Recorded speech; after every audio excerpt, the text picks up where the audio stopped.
இந்த செடிகள் வந்து மெக்சிகன் பெட்டூனியாஸ். என்னுடைய மாடி தோட்டத்தில் 3 வண்ணங்களில் இருக்குது.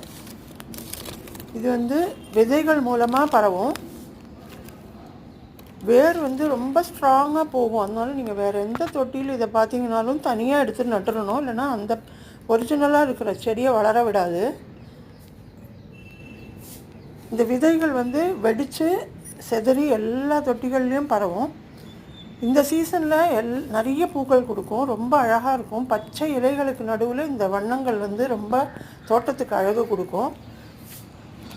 பர்பிள், ஒயிட், பிங்க்னு 3 கலர் இருக்குது என்கிட்ட. இது ரொம்ப ஈஸி மெயின்டெனன்ஸ் செடி, அதனால எல்லாருமே வளர்க்கலாம். தோட்டத்தில் பூக்கள் அழகாக இருக்கும்.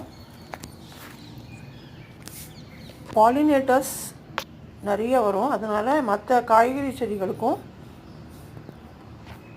மகரந்த சேர்க்கை நடக்கிறதுக்கு உதவியாக இருக்கும். இதுக்கு வந்து மெயின்டெனன்ஸ் ரொம்ப ஈஸி. தண்ணி 2 வேளையும் ஊற்றணும், நிறைய தண்ணி எடுத்துக்கும். அதை தவிர மற்ற செடிகளுக்கு கொடுக்குற உரங்களையே கொஞ்சம் கொடுத்தா போதும், ஈஸியாக வளர்ந்து வரும். மற்ற செடிகளுக்கு இடையில் வந்ததுன்னா நீங்கள் உடனே அதை பறித்து தனியாக தொட்டிகளில் நட்டுக்கணும், இல்லைன்னா மற்ற செடிக்கு பாதிப்பு வரும். இதை உங்கள் தோட்டத்துலேயும் வளர்த்து பாருங்கள், ரொம்ப ஈஸியாக மெயின்டைன் பண்ணலாம்.